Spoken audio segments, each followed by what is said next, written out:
What is up, folks? NYKia31 here. Madden Ultimate Team, this time showing a salary cap ranked game. I played a regular MUT game earlier. This time I figured I'd fire up a salary cap game. Out of the two, I prefer salary cap.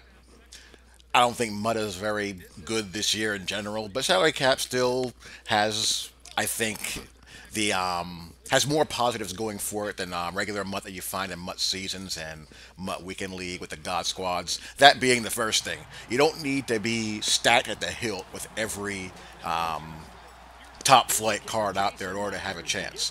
You can compete in a more, I guess, equal footing since every team is going to have holes somewhere, especially since in order to field any type of coverage whatsoever, you need to have your entire secondary at the 91 zone coverage and above threshold. And that makes things really difficult because it doesn't leave a whole heck of a lot of room for an offensive line, really good linebackers, a lot of stud pass rushers, this, that, and the other. Because you also need a quarterback, you need receivers, you need a back. You need those things as well, but it's really a grind to do it. And because of that, the downside of salary cap rank is that it's very hard. It's virtually impossible to be multiple.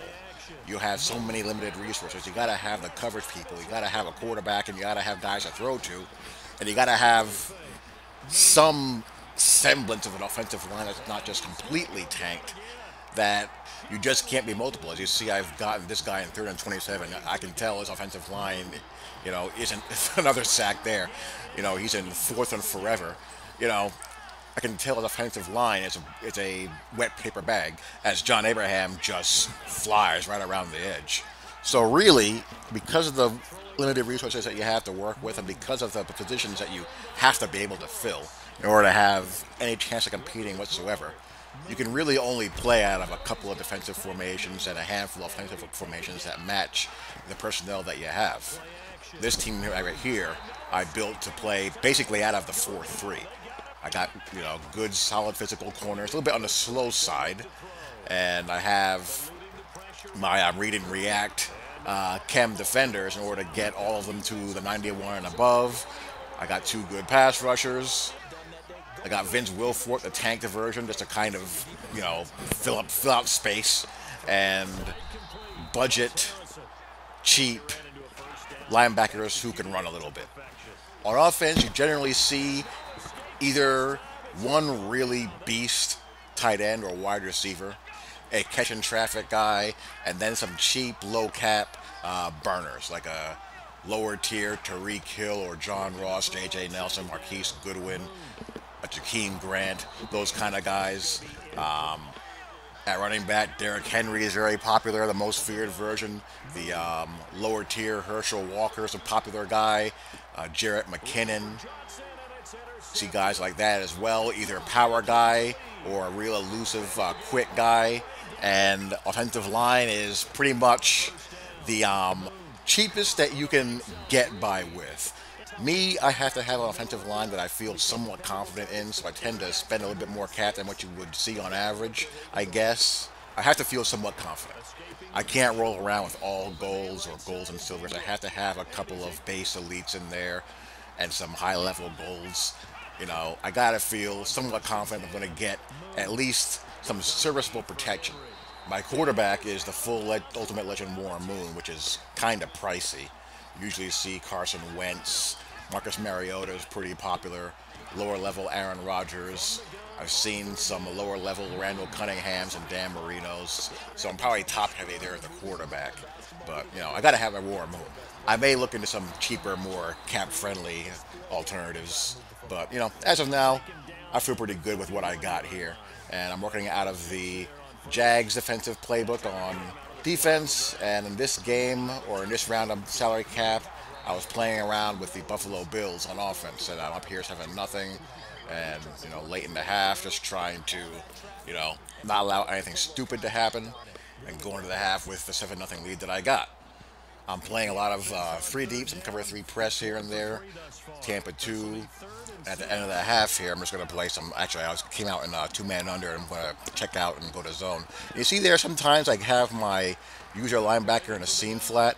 For whatever reason, when the linebacker is on the your left-hand side of the screen out of the nickel, you can't audible him to a deep blue. You have to flip the play and be able to audible the linebacker to your right side of the screen.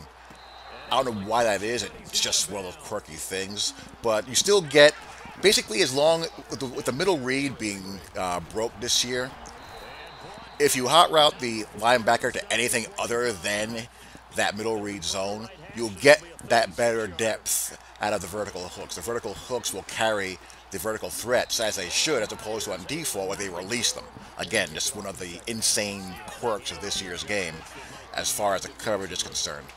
Don't know how it was right last year, but this year we gotta do that. But I digress. So anyway, back on offense here in the second half, we have the legend Andre Reed as one receiver and Combine John Ross, most feared Melvin Ingram.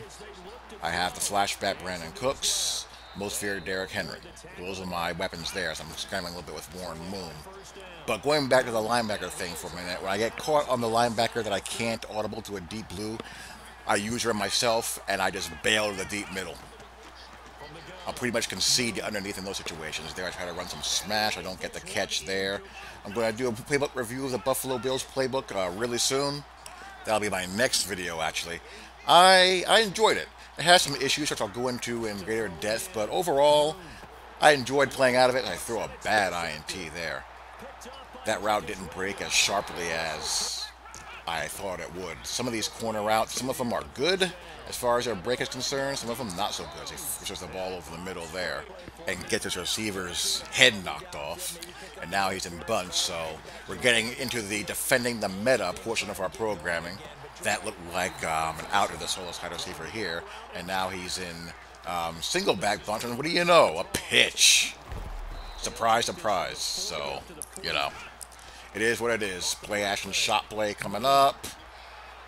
He checks it down. I had to bail out to the middle of the field.